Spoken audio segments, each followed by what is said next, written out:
منبر نور پر جلوہ بار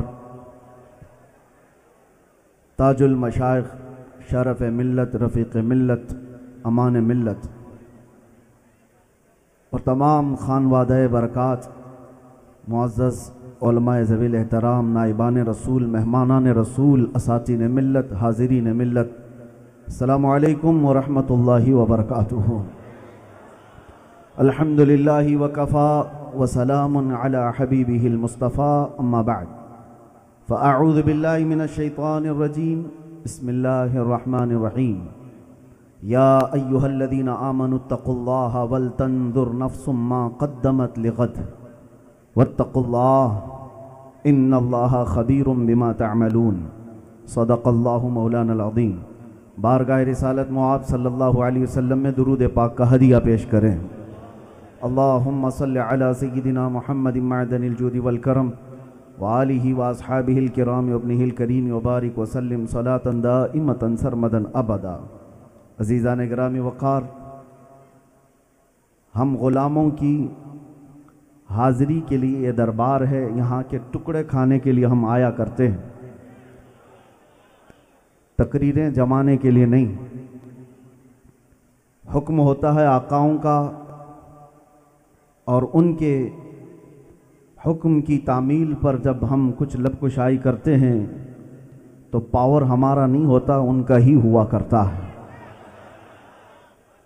عزیزان گرامی، حاضری کی خاص وجہ بھی یہ تھی کہ میں مدتوں دعاؤں میں انتظار کرتا رہا خاندان برکات کے وسیلے سے، اور خاص طور پر اعلیٰ حضرت کا دیا ہوا یہ وظیفہ پڑھتا رہا اپنے مصائب کے زمانے میں، یا آل محمد خذ بیدی اے سید حمزہ کن مددی۔ اس وظیفے کا اثر تھا کہ مصائب ہلکے لگتے، اور یہ دیری نہ تمنا تھی کہ شکرانے میں ضرور حاضری دیں گے۔ اور ایک بات میں آپ کو بتاتا ہوں، انسان اپنی حیثیت اور اپنی وقاعت سے کچھ نہیں حاصل کرتا جب تک اس پر عطائے الہی نہ ہو، فضل ربی نہ ہو۔ برکاتی دولہا کو ہم جس حال میں دیکھتے ہیں، یہ منظر کبھی بھولا نہیں جاتا، آنکھوں سے جاتا نہیں، اور خاص طور پر جب آپ پریشیماں ہوں، پریشان ہوں، اس صورت نور کو اپنے آنکھوں میں لائیں تو دیکھیں آپ کی کیفیت بدل جاتی ہے۔ میں نے سوچا نہیں تھا ماررہ مطہرہ حاضر ہوں، اور ظاہر سی بات ہے بہت سالوں سے آتے ہیں، ہم چھونے کی بھی ہمت نہیں کر پاتے جب یہ تبرکات پہن کر رسم خرقہ پوشی میں صاحب سجادہ تشریف لاتے ہیں۔ لیکن ایک بات تھی، میں آپ کے سامنے عرض کر رہا ہوں، دعاؤں میں اس وقت سے میں نے یہ چیز رکھی جب پہلی مرتبہ سرکار امین ملت نے مجھ سے فرمایا تھا کہ وہ وقت تھا 4 سال پہلے، ایک کتا حضور کی شان میں بھونک رہا تھا۔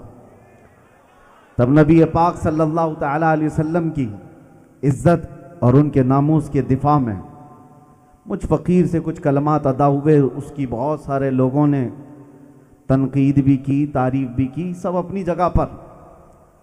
ان حالات میں نے سب سے پہلے حضرت سے رابطہ کیا تھا، اور سرکار امین ملت سے عرض کیا کہ حضور ایسا مسئلہ ہے کہ میں نے اپنے چھوٹی زبان سے کہہ دیا کہ میں دلی آ رہا مقابلہ کرنے کے لیے، مباہلہ کرنے کے لیے۔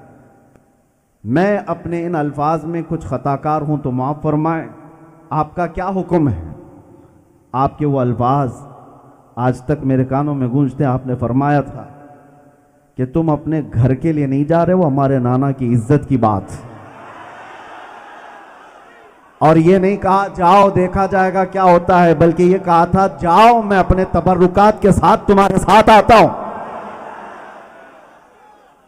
آپ خاندان برکات کی اس عطا کو دیکھیں، اس کے بعد سے میں نے یہ محسوس کیا کہ تبرکات میں اثر اتنا ہے کہ آج پہننے والا بادشاہ وقت کے طاغوتوں سے ٹکرانے کی طاقت رکھتا ہے۔ نہ پوچھ ان خرقہ پوشوں کو، ارادت ہو تو دیکھ ان کو، ید بیضا لیے بیٹھے ہیں اپنی آستینوں میں، ید بیضا لیے بیٹھے ہیں اپنی آستینوں میں۔ میں آپ سب سے بھی کہتا ہوں، میری تقریر کا لہجہ کبھی تھوڑا سخت ہوتا ہے تو لوگ بہت سارے اس کو الگ انداز میں، الگ رویے میں پیش کر دیتے ہیں، مگر میرے عزیزو یہ بہت ذمہ دار ممبر ہے، یہ نوری میاں کا ممبر ہے۔ یہاں سے میں آپ کے سامنے جو چیز عرض کرنے جا رہا ہوں وہ یہ، حالات ان خانقاہوں کے سجادگان کے لیے اس طرح کے ہیں کہ میں خود محسوس کرتا ہوں حضرت امان ملت اتنی دعائیں کرتے رہے ہر گھڑی، اور حضور امین ملت سے مجھ فقیر کے لیے ان کی عطائیں اپنی جگہ پر، لیکن ہم یہ چاہتے ہیں کہ ہم جیسے لوگوں کی وجہ سے ان کے تمام کام کاج پر کچھ اثر نہ پڑے۔ ظالموں کی نظر اگر ہمارے اوپر ہے تو ہماری وجہ سے کوئی کام کاج میں اثر نہ پڑے، اور لوگ یہ سمجھ بیٹھتے ہیں کہ یہ خانقاہ کیا کر رہی ہے، وہ خانقاہ کیا کر رہی ہے، وہ خاموش کیوں ہیں، یہ خاموش کیوں ہیں۔ زبان سنبھال کر کے بات کیا کرو، ہر ایک کے کام کا انداز الگ ہوتا ہے، ضروری نہیں کہ ہر کوئی مائک میں پکار کر کے کہہ دے۔ تقریر کا فن جس کے پاس ہے وہ کرے گا، تحریر کا فن جس کے پاس ہے وہ ناموس رسالت کا دفاع کرے گا۔ ارے مسجد کے ممبر سے ہر امام بھی دفاع ناموس رسالت کرتا ہے، ہر ایک کا میدان الگ ہے۔ خانقاہوں کی بات جب آئے، آپ کو اندازہ نہیں ان خانقاہوں سے جو کام ہو رہا ہے، میاں ہم جیسے لوگ وقتی طور پر کسی کا جواب دے سکتے ہیں، اور یہ صاحب سجادہ جو جواب دیتے ہیں وہ برسوں تک امت مصطفیٰ کے لیے دفاع بن جاتا، برسوں تک۔ یہ احسن البرکات کیا ہے، ہم جیسے نہیں، ہمارے سے بہت اعلیٰ و ارفع ہزاروں علماء یہاں سے نکلیں گے جو دفاع ناموس رسالت کرتے رہیں گے۔ علی گڑھ کے البرکات میں یہ سارا چمن کیا ہے، دفاع کرنے کا طریقہ دیر پا بھی ہوتا ہے، دانش مندی یہ بھی ہوتی ہے۔ میں یہ اس کا خلاصہ آپ کے سامنے اس لیے کر رہا ہوں کہ لوگ چھوٹی زبان بڑے بڑے علماء مشائخ سادات کے لیے کھولنے لگ جاتے ہیں، فلاں کیا کر رہے ہیں، حالات ایسے ہو گئے ہیں، وہ یہ کہہ رہا ہے، یہ صاحب کیوں نہیں کہتے، وہ پیر صاحب کیوں نہیں بولتے۔ میاں سب کو ایسا مت سمجھو، سب کے کام الگ ہیں۔ اگر جنگوں میں خالد بن ولید جاتے تھے تو یہ مت پوچھو کہ عثمان غنی عمر فاروق کیا کر رہے تھے، سب کا منصب الگ ہے۔ صدیق اکبر کیا کر رہے تھے، خلافت کے امور کی ذمہ داریاں ان کی الگ تھی۔ اگر تم سب کو تلوار اور تیر سے ہی ناپتے رہ جاؤ گے تو عبداللہ بن مسعود کا کیا کہو گے، ابی بن کعب کے احوال پر کیا کہو گے۔ سب کے اپنے اپنے مناصب ہیں اور اپنی ذمہ داریاں ہیں۔ امت صرف اور صرف زبان سے کہہ لینے والے سے نہیں چلتی، امت کے احکام مختلف ہیں۔ بہرحال یہ چھوٹی سی باتیں تھی، یہ اعزاز و اکرام کہ مجھے آج یہاں کھڑا کیا گیا ہے۔ دو چند باتیں آپ کے سامنے عرض کر کے جاتا ہوں۔ میں نے آیت کریمہ تمہارے سامنے تلاوت کی، اس لیے کہہ رہا ہوں کہ آج 2026 کا پہلا دن گزرا ہے، یہ پہلا دن ہے، نیا سال تمہاری زندگی میں دستک دیا ہے۔ بلکہ یوں سمجھو کہ زندگی کے ایام بہت تیزی سے ختم ہوتے جا رہے ہیں، موت کے قریب ہم آتے جا رہے ہیں، اور رب تعالیٰ فرماتا ہے اے ایمان والو اللہ سے ڈرو اور یہ دیکھو کہ قیامت کے لیے تم نے کیا بھیجا ہے۔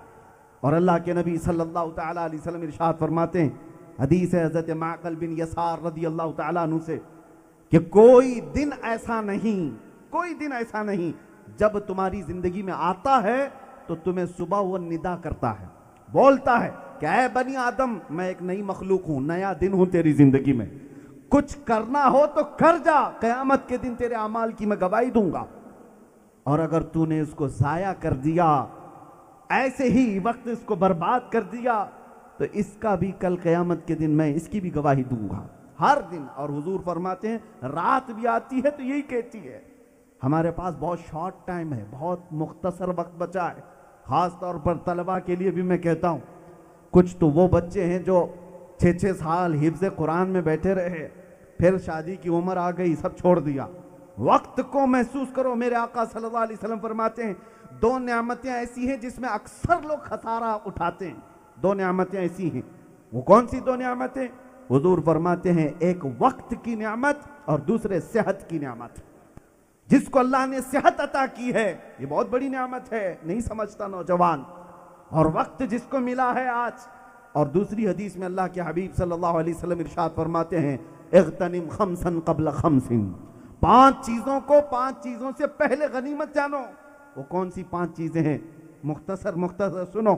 حضور پاک صلی اللہ علیہ وسلم فرماتے شبابک قبل حرمک, تمہاری جوانی کو غنیمت جانو تمہارا بڑھاپا آنے سے پہلے. پوچھو بہت سارے بوڑھوں کو, ان کے پاس کاش کے علاوہ کچھ نہیں ہے ابھی. کاش. وہ بوڑھے صرف سوچتے رہ جاتے ہیں.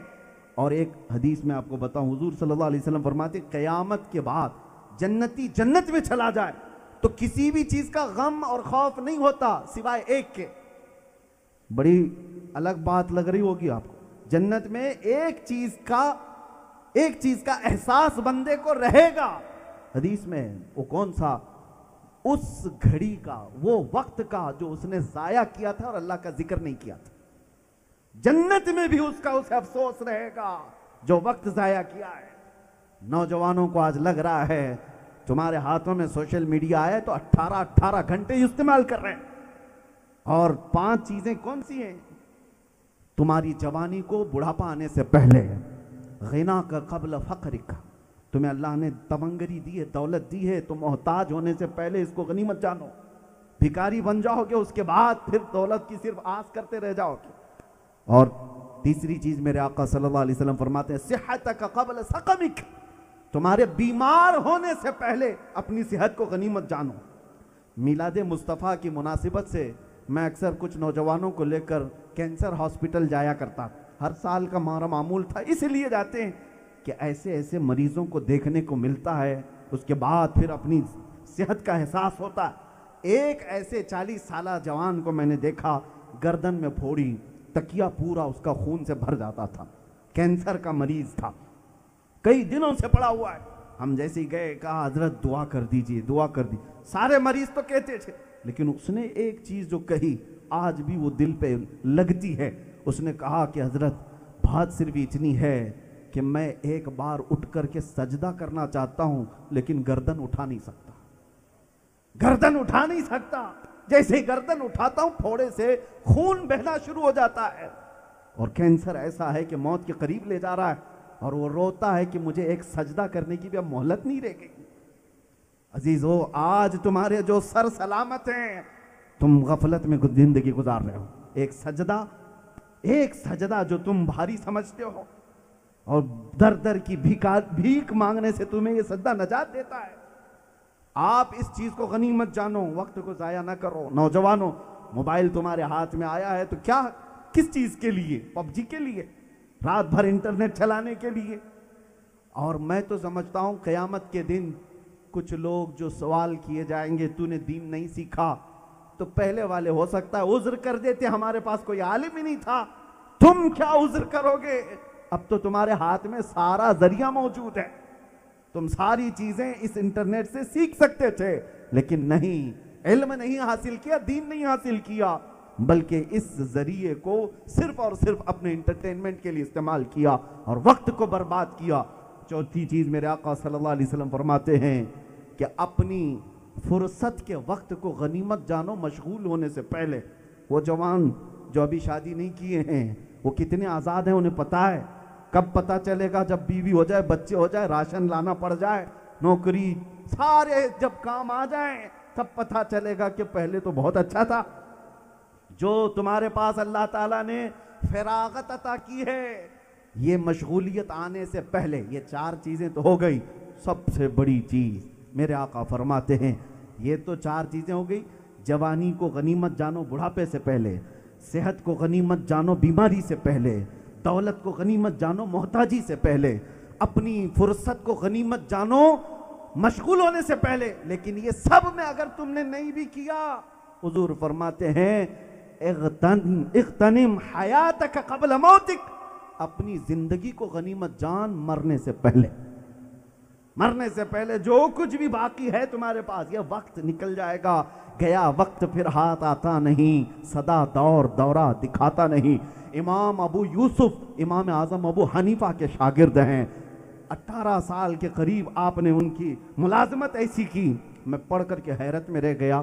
ایک دن قاضی ابو یوسف رحمۃ اللہ تعالیٰ علیہ کے بیٹے کا انتقال ہوا اور اپنے خادموں سے کہہ دیا بیٹے کا جنازہ سب تیار کرو, اور کفن سارے دفن سارے انتظامات وصیت کر کے گھر سے نکل گئے اور امام اعظم ابو حنیفہ کے درسگاہ میں بیٹھے رہ گئے. کہا کہ اتنی دیر میں وہاں پر مشغول رہتا تو امام اعظم ابو حنیفہ کی بارگاہ میں بیٹھنے کا وقت مجھ سے چلا جاتا. انہوں نے ان عظیم اوقات کو بھی, ارے وہاں تو جائز تھا اپنے بچے کے دفن کے لیے. اسی لیے میرے آقا صلی اللہ علیہ وسلم فرماتے اگر قیامت آ گئی اور تمہارے پاس اتنا سا وقت ہے کہ ایک کھجور کا بیج بو سکتے ہو, حضور فرماتے وہ بھی کر جاؤ, خالی نہ رہو. اتنی دیر اگر تمہارے پاس موجود ہے.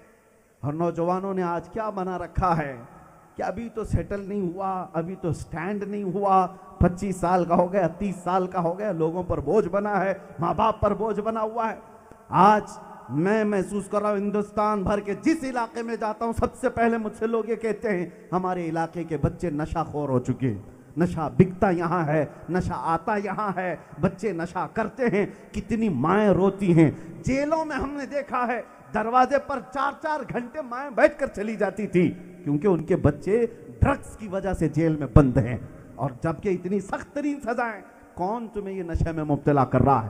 کون تمہیں اپنی جوانی کا احساس نہیں, تمہیں اپنی جوانی کی قدر نہیں؟ ہاں نشہ کرنا ہی تھا تو یہ چرس گانجے دھتورے کا کیوں کیا؟ کاش عشق محمدی کا نشہ کر لیتے, دنیا تمہاری عاشق ہو جاتی. وہ ایک نشہ ایسا ہے جس کے سر پر چڑھ کر بولتا ہے تو پھر پوری دنیا میں آواز آتی ہے ڈال دی قلب میں عظمت مصطفیٰ سیدی اعلیٰ حضرت پہ لاکھوں سلام. وہ کون سا نشہ تھا؟ وہ عشق محمدی کا نشہ تھا. اے نوجوانوں وہ نشہ تو اٹھاؤ جس کو, اور وہ شراب پیو جس کو شراب محبت کہتے ہیں. ایسی شراب کہ جس کے بعد پھر دوسرے کا احساس بھی نہ ہو.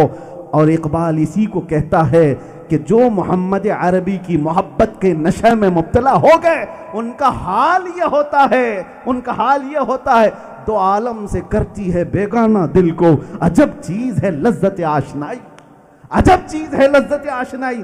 پوری دنیا کیا کہہ رہی ہے اس سے کچھ فرق نہیں پڑتا اس نوجوان کو جو عشق محمدی میں مبتلا ہے, دو عالم سے کرتی ہے بیگانہ دل کو. اسی لیے میرے عزیزو ایک بات آخر میں جملوں کو سمیٹتے ہوئے کہتا ہوں, زندگی اللہ نے دی ہے, جوانی اگر دی ہے ایک ہی بار آتی ہے, دل اللہ نے دیا ایک ہی دیا ہے, اس میں جو دھڑکن ہے ایک بار گزر کر چلی جائے تو واپس نہیں آتی. اس لیے اپنی دھڑکنوں کو سپرد کرو اس بارگاہ میں جس کو اقبال کہتا ہے بمصطفیٰ برساں خیش کے دی ہماؤس گھر بہو نہ رسیدی تمام بول حبیس. اپنے آپ کو مصطفیٰ کے قدموں تک پہنچا لو, یہی دین ہے. اگر وہاں تک نہیں پہنچ سکا زندگی ابو لہب کی طرح ہے. اے نوجوانوں ایک جوان ایسا ملتا ہے تاریخ میں, عبداللہ بن حذافہ سہمی, عیسائیوں کے بڑے بادشاہ نے قید کر لیا. اور نوجوان آخری باتیں ہیں, میں نے دیکھا ہے کبھی کبھار آزمائش تلوار چاقو بھالے اور سختیوں کی یہ آسان ہوتی ہے, سہ لیں گے لوگ. اگر تم سے کوئی کہے دین چھوڑ دو, ماروں گا, چاقو ماروں گا, تلوار ماروں گا, ہو سکتا ہے تمہارے اندر پراؤڈ فیل ہو, میں اپنے دین پر مر جاؤں گا لیکن ہٹوں گا نہیں. ہو سکتا ہے تمہارے اندر یہ احساسات آئیں, ہمیں بھی ہوتا ہے. سختیوں سے اگر کوئی بدلنا چاہے تو ہم نہیں بدلیں گے, لیکن میرے عزیزو اس سے ڈینجر امتحان ہے. کبھی کوئی دولت اور حسن دے کر کے خرید لے, اچھے اچھے تقوی والوں کا تقوی بھسم ہو جاتا ہے. یہ بڑا امتحان ہوتا ہے. اس امتحان میں بہت سارے فیل ہو جاتے ہیں. آج دنیا صرف تمہیں تلوار نیزے بھالے کی بدولت دین نہیں بدل رہی, آج تمہیں حسن اور دولت کی بدولت بہت سارے لوگ کب کے نکل گئے ان کو پتہ بھی نہیں چل رہا. عبداللہ بن حذافہ کو ایک بادشاہ نے قید کیا اور اس کے بعد اس کی تعریف کیا, کہا ایسا ایک نوجوان مجھے چاہیے, اگر یہ میرے اندر آتا ہے میرے دین میں آدھی سلطنت میں دے دوں گا اس کو, آدھی سلطنت. عبداللہ بن حذافہ رسول اللہ کے جوان ہیں جو ایک بار بک جاتا ہے اس بازار میں دوبارہ کبھی نہیں بکتا۔ اگر دنیا آج تمہاری بولی لگا رہی ہے تو اس کا مطلب ہے پورے بکے نہیں ہو۔ ایک بار بک جاؤ، تمہارے چہرے سے لے کر نیچے تک آثار ایسے نظر آئیں، کوئی دوسرا بولی لگانے سے بھی ڈرے، دیکھ کر کے ہی سمجھ جائے یہ بازار مصطفیٰ کا غلام ہے۔